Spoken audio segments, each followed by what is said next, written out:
Los Angeles is home to one of the largest populations of Jews and Muslims in America. It's one of the most diverse Jewish communities in the world. You have Muslims that have been here for generations and Muslims who come from 54 different countries. For nearly 2 decades, a group there has been trying to build bonds between these two communities. My friends have been Jewish, my friends have been Christian. I didn't have any Muslim friends. But the attack on October 7, 2023, and the aftermath are putting that mission to the test. How is it safe for anyone if people are dehumanizing people? This is the hardest it's ever been. CBS Reports and CBS News Race and Culture explore how it's forging paths to unity amid adversity. At some points, I felt like I wasn't being understood. Speaking and listening are equally important in any constructive conversation. And it's hope that it inspires the next generation. Magic 25!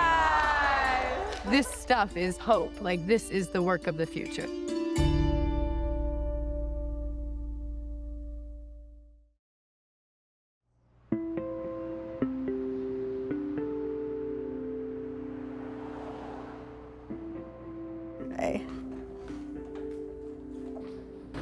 What is the Jewish community like in Los Angeles? It's one of the most diverse Jewish communities in the world. There are lots of Ashkenazi Jews, modern Orthodox, non-Orthodox observant Jews, non-observant Jews.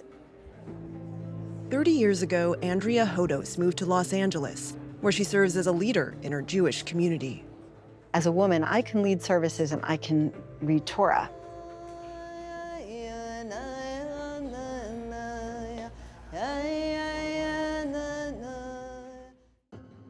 Andrea's husband, a rabbi, served in the Israeli military, and their 2 children are both U.S. and Israeli citizens. You lived in Israel, right? Yes. I have history in that land, and I believe that the Jewish people belong in that land. And I believe that the Palestinian people belong in that land, and that we belong there together. I care deeply about everyone who lives between the river and the sea.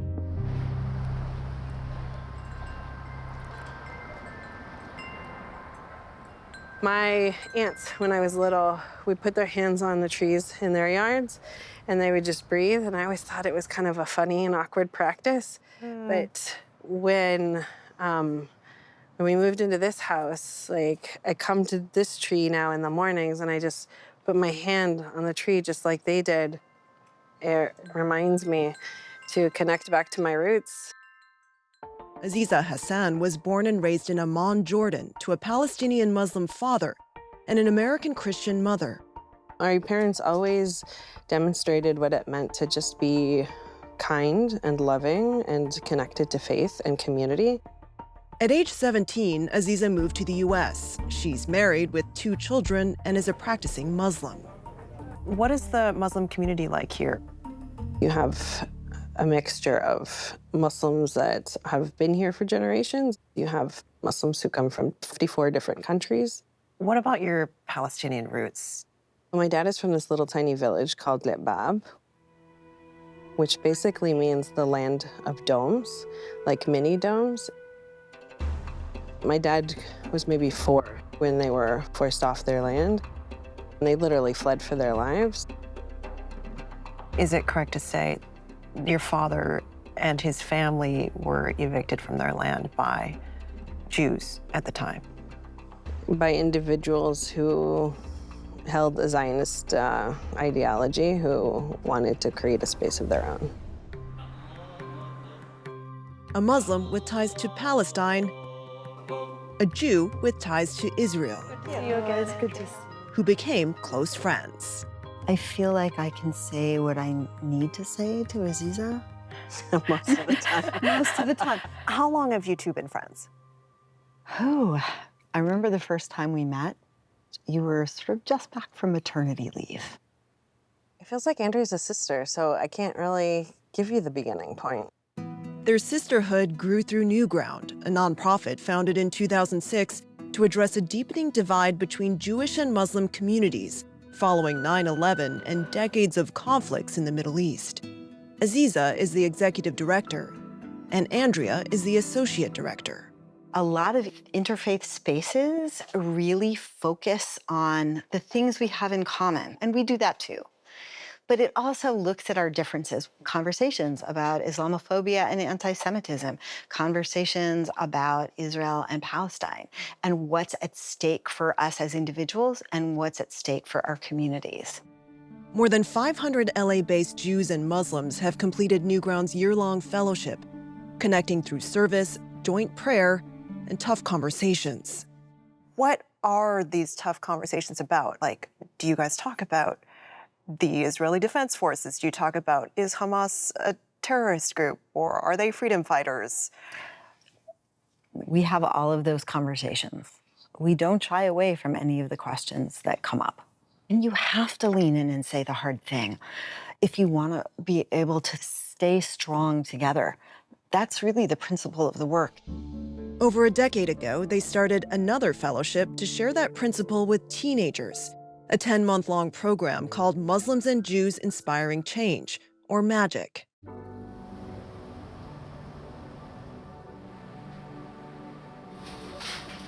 do you think about that? More. More? Okay. 17-year-old Matt Cooley grew up in a Jewish community and took part in MAGIC last year. All of my life, my friends have been Jewish. My friends have been Christian. I didn't have any Muslim friends. Like, I didn't, let alone know a lot of Muslim people. Why would you need Muslim friends? Because I'm missing a whole side of this story. I went to Israel last summer, and it was like an amazing experience. But like at the same time, going to Jerusalem, seeing East Jerusalem, still just felt wrong. But I just didn't know anyone I could talk to about it that knew more on the subject, on the like Palestinian side and people in Gaza. I could read about it in the New York Times. I can do that, but it just didn't feel like I was learning anything. I still felt like I just had this one side. بارك لنا بارك لنا فيما رزقتنا فيما رزقتنا وقنا عذاب النار وقنا عذاب النار. بسم الله. بسم الله. 16-year-old Noah Turk is Muslim, the daughter of a Palestinian-American father and a Kashmiri-American mother. I have a lot of conversations with my family and my close Muslim friends about Israel, Palestine, and I wanted to learn for myself about the Jewish perspective. Did you have any Jewish friends before? I did, from my school. But you felt like you couldn't get enough perspective from talking to them? We never really had these conversations. Noah says she struggles with hard conversations, made even harder by a past family tragedy. In the 90s, my relatives, they lived near a mosque, and in the early morning Fajr prayer, which is before dawn, they were praying, and a settler who's originally from New York, he came in with 2 guns and just shot 28 people, and 7 of them were my family members, were relatives. It was 1994 in the West Bank Palestinian city of Hebron. A Jewish extremist opened fire on a mosque, murdering nearly 30 people and injuring 125 others. It's known as the Hebron Massacre. What is it like to carry around all that suffering and pain? It's really hard, especially when I see people who don't care about it at all. Noah hoped to find people who would care in the MAGIC program. In September 2023, she, Mac, and 22 other Jewish and Muslim students met in the California mountains. We all kind of stayed together in these cabins for like 2 days and to get really close with each other and not really talk about any politics in general, kind of just like more make a connection with them and like not just like go straight into like the deep end. That's what I want. That's what I want for my kids and your kids, and for our people to recognize one another, one another's dignity. And then October 7th just, I feel like, just sent everything so much further back everywhere for everyone.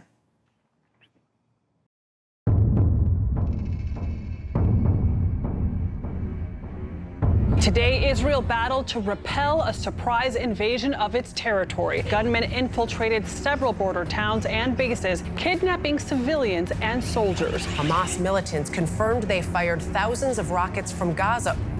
Everyone's worst fears were being realized.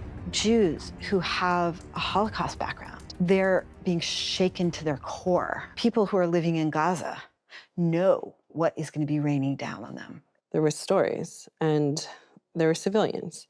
And what happened on October 7 was awful. And it can't even be described. It was so horrendous. The morning I woke up on October 7th, it was scary, for sure. And I felt like heartbroken, I felt sad.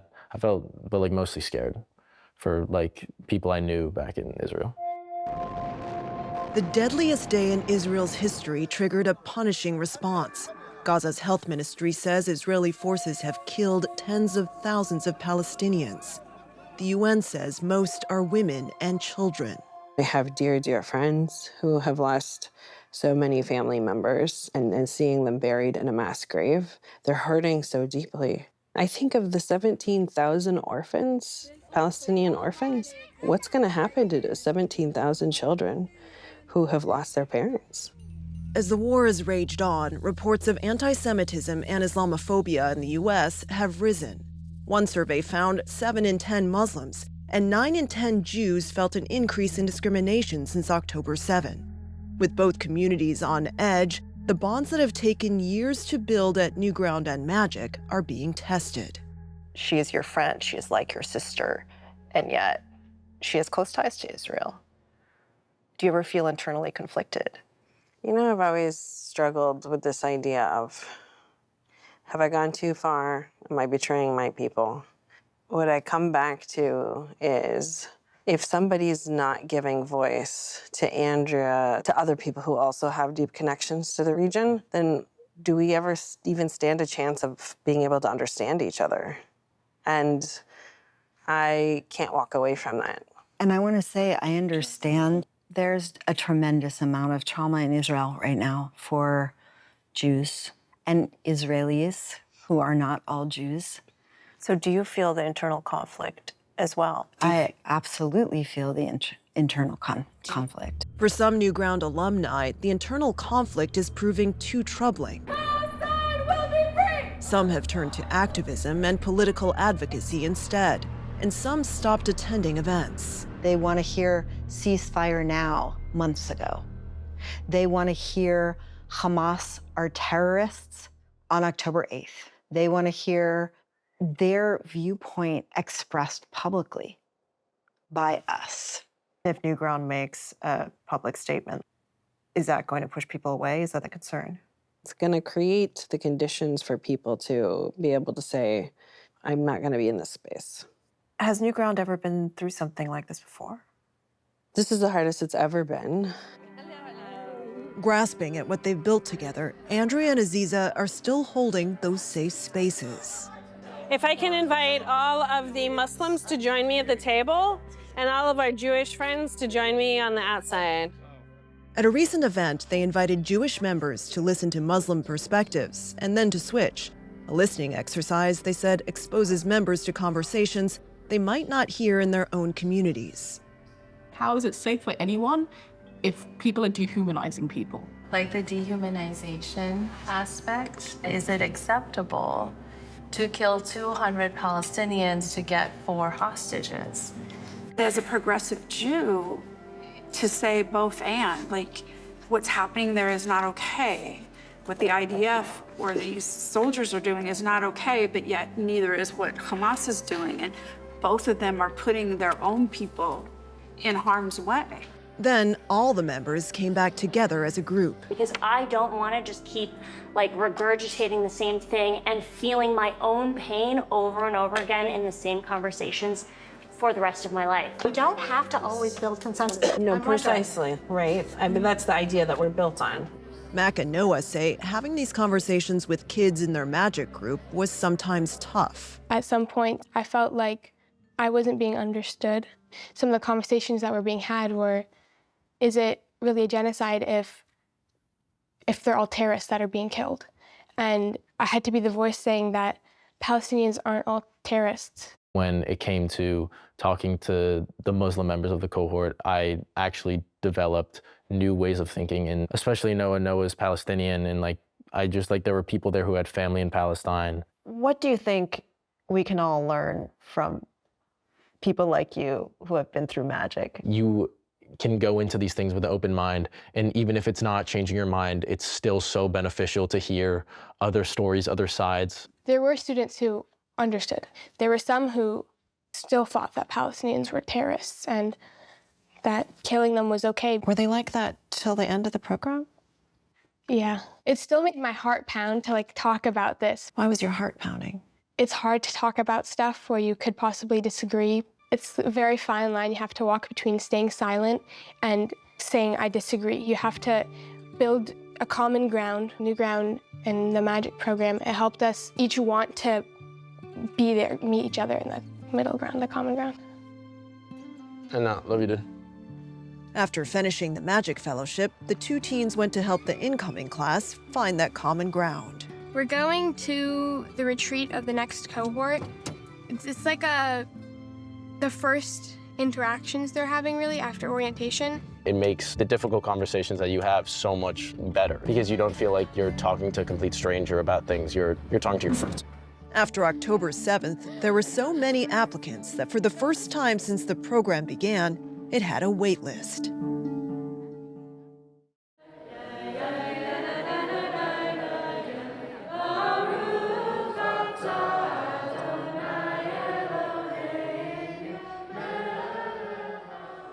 At a Christian center in Los Angeles, the newest magic class spent the weekend getting to know one another and themselves.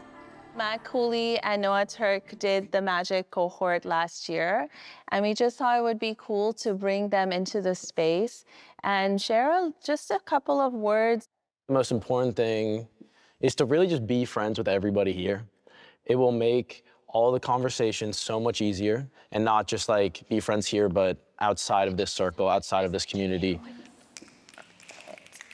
Just be open to listening to other people, what they have to say. How many of you feel you learned something this weekend that you can apply to other parts of your life? To work as a group, you have to communicate and trust the people in that group. Speaking and listening are equally important in any constructive and buildable conversation. How many of you think you are learning lessons that adults should also learn better? It's not like we will finish this program and we are set for life. And I think that's why adults need this work just as much as we teens do. And after this weekend, how hopeful are you? I think this kind of stuff should be everywhere. I think this should be in schools. This stuff is hope. This is the work of the future. 1, 2, 3, Magic 25! People will say to me about the work, how can you trust people right now? Even though it feels naive to do this work, it's actually more naive, I think, to step away from this work because anything we've been trying so far has not worked. It's only brought more violence and more destruction to all of us. Have you seen any changes in Mac since he's been at Magic? What's kind of incredible about Magic or any sort of group dynamic where you're put into a room with people who don't think exactly like you, where you're forced to talk, and especially at this age, you're given the tools and you're taught how to establish trust. Since Noah began taking part in this program, have you seen any changes in her? It's the first time where she's had to actually speak about who she is in a group of people who perhaps have misunderstanding about, her background or where she comes from. So I've seen so many positive changes in her. What is a program like Magic and New Ground doing for your community here? Well, I think young people are looking for a sense of meaning and purpose. And when they see the world as broken as it is, that they're inheriting, they want to change it for the better. Why does it move you so much when you speak about this?